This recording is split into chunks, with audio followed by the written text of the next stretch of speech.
Punks vs. Zombies by John Cronshaw. Episode 5. Chapter 13. Layla turned the key in the ignition. The engine roared to life. Vibrations pulsed through Tommy's skull as he leaned back against the headrest. Behind him, Mickey stared from the window, his eyes vacant, his skin pale and slick with sweat. Tommy turned to him. "You good?" Mickey jolted, eyes darting around the van before settling back on the road. "Yeah. Fine." In the side mirror, Tommy saw Roxy slam the back doors of their van shut, trapping Kim inside. She barked orders at the rest of the minks, her expression twisting into a scowl. Tommy turned on the stereo, filling the van with the sounds of Rancid through the blown-out speakers.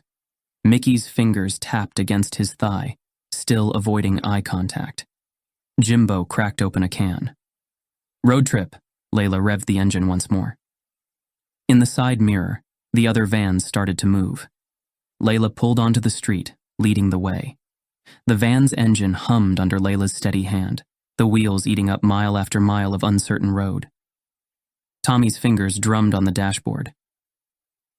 "Hey, lighten up, folks," Jimbo grinned. "We're punks on tour, remember?" He knocked back his beer. "Next stop, Zombie Palooza." Mickey snorted, a sound more like a grimace than a laugh. "Yeah, headlined by the undead, I suppose." Jimbo chuckled. "Ah, they always kill it on stage." The word kill hung heavy in the air for a moment. "So, how's the tour been for you lot?" Jimbo leaned between the front seats, looking between Layla and Tommy. Any memorable gigs before the world decided to end? Had it only been yesterday that they'd played to a packed house at 924 Gilman Street? God, it felt like a lifetime ago.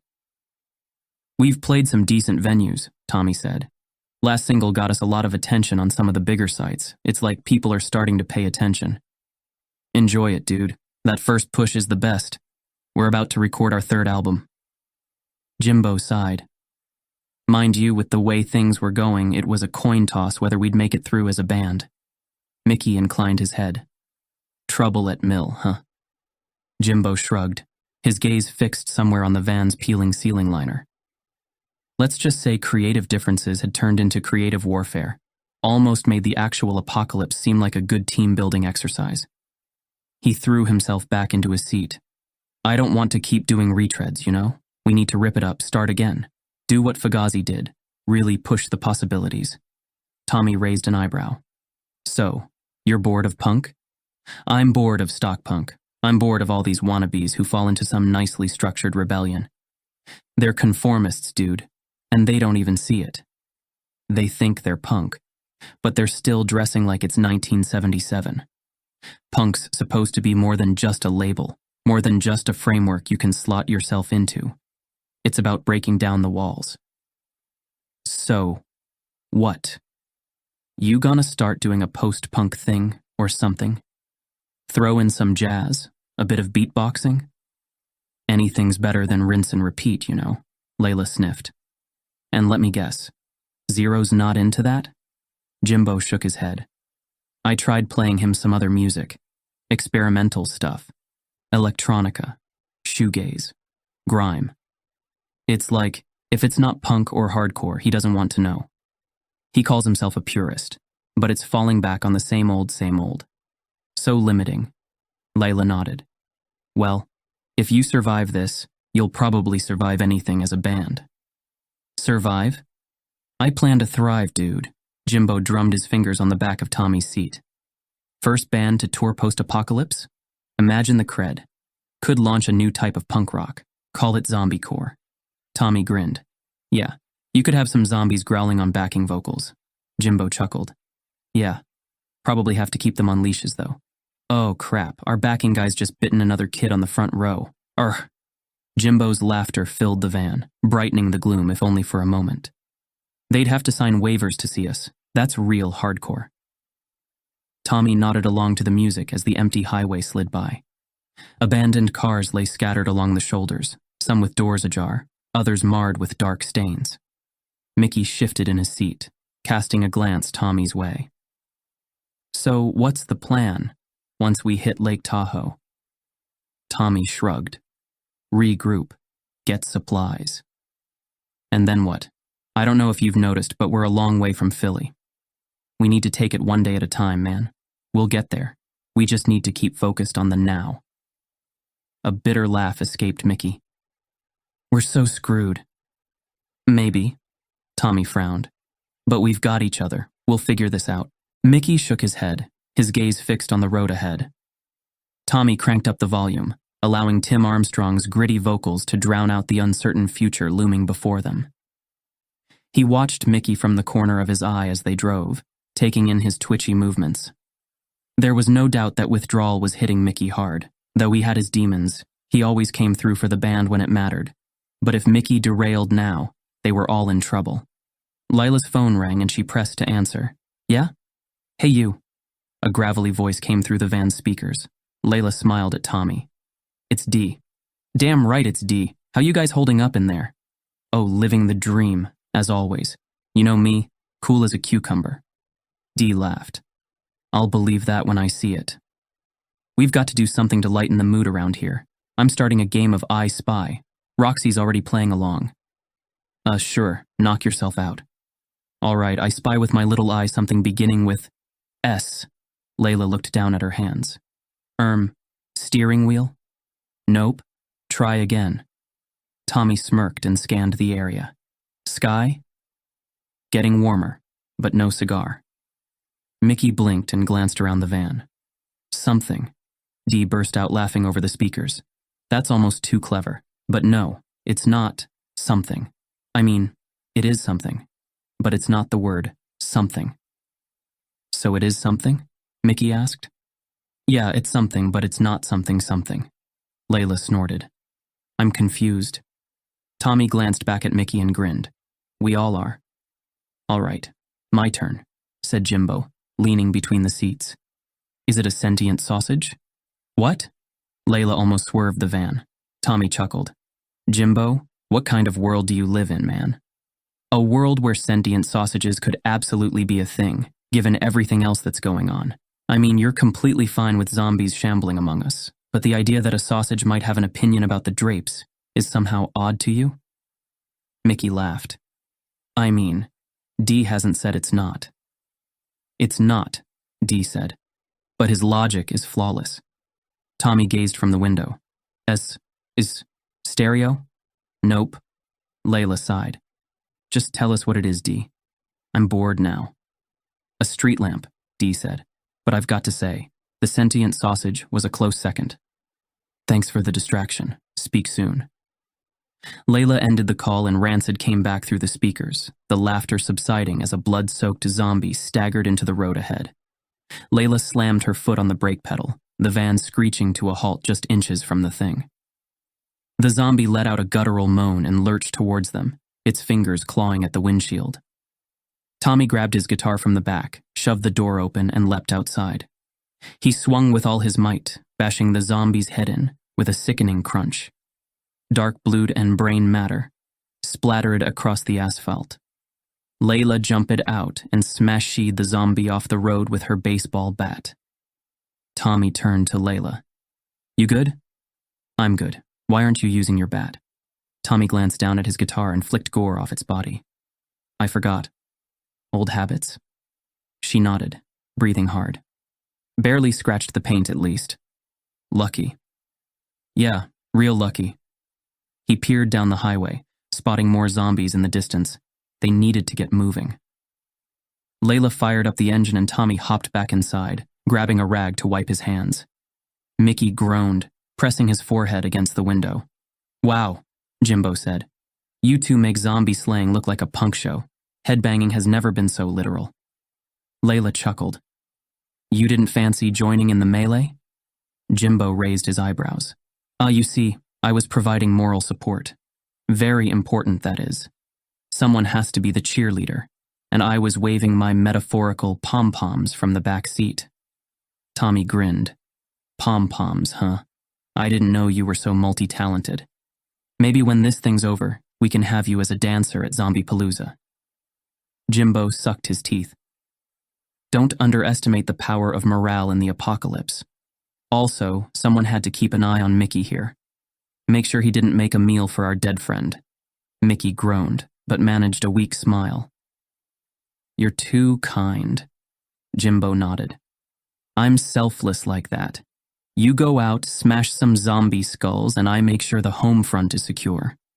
Tommy glanced at Mickey, his face a pallid mask. "Here." Tommy fished an unopened bottle of water out and handed it back to him. "Stay hydrated, man." Mickey took a few sips and leaned back, closing his eyes. Layla's phone interrupted the music. "Who is it?" "It's Roxy." Tommy gestured to the screen. "Probably checking we haven't been zombified," Layla said. Tommy answered the call. "Hey, Rox, what's up? You've got to stop getting out every time there's a deadhead in the way. We'll never make it to Tahoe at this rate." Layla narrowed her eyes, her jaw twitching. Tommy shifted in his seat. "How's Kim?" "She's still with us." "Spike doing okay?" "Yep." "All right then. Layla slammed the brakes again. Up ahead, Zero stood at the roadside, his phone aimed at a pack of zombies tearing into a corpse. Layla leaned forward, her mouth gaping. What the hell's he doing? Before Tommy could stop her, she jumped out and stormed over to him. Tommy grabbed his guitar and caught up to her. "You got a death wish, dumbass?" Layla snatched Zero's phone away. Zero shrugged. "Thought the footage might be useful." "Useful for what?" Tommy snapped. "Freaking TikTok?" Zero didn't respond. After a silent stare down, Zero swiped his phone, climbed back into his van, and took off. Layla and Tommy exchanged frustrated looks. Tommy slid back into the passenger seat, his nerves on edge. Jimbo leaned forward. Zero, ever the aspiring filmmaker. Probably thinks he's going to make zombies go viral. Again." Tommy shook his head. "Going viral isn't much use if you get eaten. It's pointless and dangerous." Jimbo grinned. "Well, you've got to admit, if it gives Zero something productive to do, then it can't be all bad. The last thing any of us want is for Zero to get bored and start thinking." "Thinking about what?" Layla asked as she shifted gears. "Connecting dots." Jimbo made exaggerated air quotes. "But not just any dots, mind you. These are the kinds of dots that only Zero can see. The flimsiest of details becoming a full-fledged conspiracy theory." Tommy laughed. "Oh, so you think he's cooking up some kind of story in that brain of his?" "You bet. Probably something to do with the globalists, or chemtrails, or how the zombies are actually a false flag operation set up by Big Pharma to bring in martial law. The guy's a goldmine of bullcrap." Tommy frowned. "I didn't know you could mine bullcrap." Jimbo sat back and gazed from the window. You'd be surprised what crap you can dig up if you know where to look." "Still though," Tommy said, "someone needs to keep an eye on him before he gets us all killed for the sake of his art." He watched Zero's van in the side mirror. "We can't afford to take stupid risks." Jimbo sighed. "It's a far cry from worrying about who drank the last beer in the dressing room, eh?" Layla laughed. "Yeah, those were the days."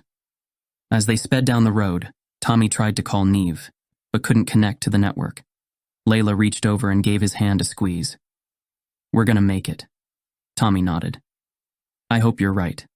"There's no hope about it. We're gonna make it." From the back seat, Mickey groaned. Tommy met his eyes. "Hey man, you doing okay?" "Been better." Mickey seemed to force a smile. "Got any Pelez on you?" Layla shot Mickey a look. "You know, we don't." "Yeah, well, maybe you should start." Layla's phone rang. "It's Dee," Tommy answered. "Yeah?" "Knock knock." "Huh?" "Knock knock." Tommy frowned. "What are you talking about, Dee?" "Who's there?" Layla said, her tone flat. "Zombies." "Zombies who?" "Zombies gonna eat your brains if you don't drive faster." Dee cackled and ended the call. Layla and Tommy both shook their heads. Jimbo leaned forward from the back seat. "Well, that was crap. Didn't even make sense." He raised a finger. "Knock knock." Layla rolled her eyes. "Who's there?" "Zombie Chew." "Zombie Chew who?" Tommy asked. "Zombie chewed my arm off, but I'm all right now. Got a spare one in the back." Layla's brow furrowed. "That's worse than Dee's." Wait, I've got another. Knock knock." Tommy groaned. "Who's there?" "Dead." "Dead who?" Dead tired of all these zombies. Anyone up for a nap? Mickey gave a brief chuckle. Layla shook her head. Don't encourage him, Mickey. The shimmering blue waters of Lake Tahoe eventually came into view, stretching out to the horizon. For a brief moment, all Tommy's worries seemed to fade away. The lake was untouched, pristine. Part of him wanted to pretend just for a second that everything was normal, that they were a band on a road trip, taking in the natural beauty of the high Sierras. No zombies, no chaos, no constant gnawing fear that every moment might be their last. But the images flashing by the van's windows, reflected in the side mirror, made the harsh reality impossible to ignore. Overturned cars, shattered storefronts, dried blood staining the broken asphalt. He glanced over at Layla. Her dark eyes were fixed on the road ahead. Wordlessly, he reached over and put his hand on Layla's shoulder. She met his eyes and gave a slight nod. The van shuddered to a stop. Tommy peered through the grimy window at the still waters of Lake Tahoe, glimmering under the setting sun. A sheen of sweat coated his skin. He prodded Mickey's knee. We're here, man. You coming? Mickey wiped a shaky hand across his forehead. Nah, I'll catch up. With a sigh, Tommy slid open the van door. The fresh air hit him like a punch in the face. He took a deep breath, the scent of pine doing little to hide the stench from his armpits. Layla and Jimbo stood lakeside, gazing across the water. Tommy's boots crunched on the gravel shore as he approached. It's so calm, Layla said, like nothing's changed. Do you reckon zombies can swim? Jimbo squinted, as if expecting one to pop out of the water at any moment. Tommy glanced at Layla, then shrugged. I doubt it. Most can barely walk straight, let alone perform the breaststroke. Jimbo chuckled. Right. But what if they just sort of sunk to the bottom and did a zombie walk along the lake bed? That's... Layla paused. Actually, not a bad question. Dude, think about it. If they're supposed to be undead, why would they need oxygen? I've seen some of these things climb fences, Tommy said, so it wouldn't surprise me if they adapted somehow. But are they adapting? Layla asked. Or are they just operating on some kind of instinct? Tommy pondered this for a moment. It seems more like instinct. If they were sentient, we'd be in much deeper trouble than we already are. Jimbo nodded. Do we think there's any sort of, cure? Or a way to recover someone who's been zombified? Layla sighed. I think that's beyond our capacity to answer. We're musicians, not scientists. Yeah, but think about it, Jimbo said. What if the solution is musical? What if we find out that a specific chord or rhythm can snap them out of it? Tommy laughed. A resurrection by rock theory, huh? Exactly. Jimbo's grin fell. But it raises questions, you know. Tommy frowned. What do you mean? Jimbo's shoulder jerked. Like if they find a cure and, we've maybe smashed in a few hundred zombie skulls. What's that make us? Tommy's jaw tightened. This wasn't a question he was willing to dwell upon. It makes us survivors. To be continued. Thanks for listening. Please subscribe so you don't miss the next episode of Punks vs. Zombies. You can find out more about John Cronshaw and his work by visiting johncronshaw.com. Punks vs. Zombies is copyright John Cronshaw and Wyvern Books Limited. All rights reserved. This is a work of fiction. Names, characters, businesses, places, events, locales, and incidents are either the products of the author's imagination or used in a fictitious manner. Any resemblance to actual persons, living or dead,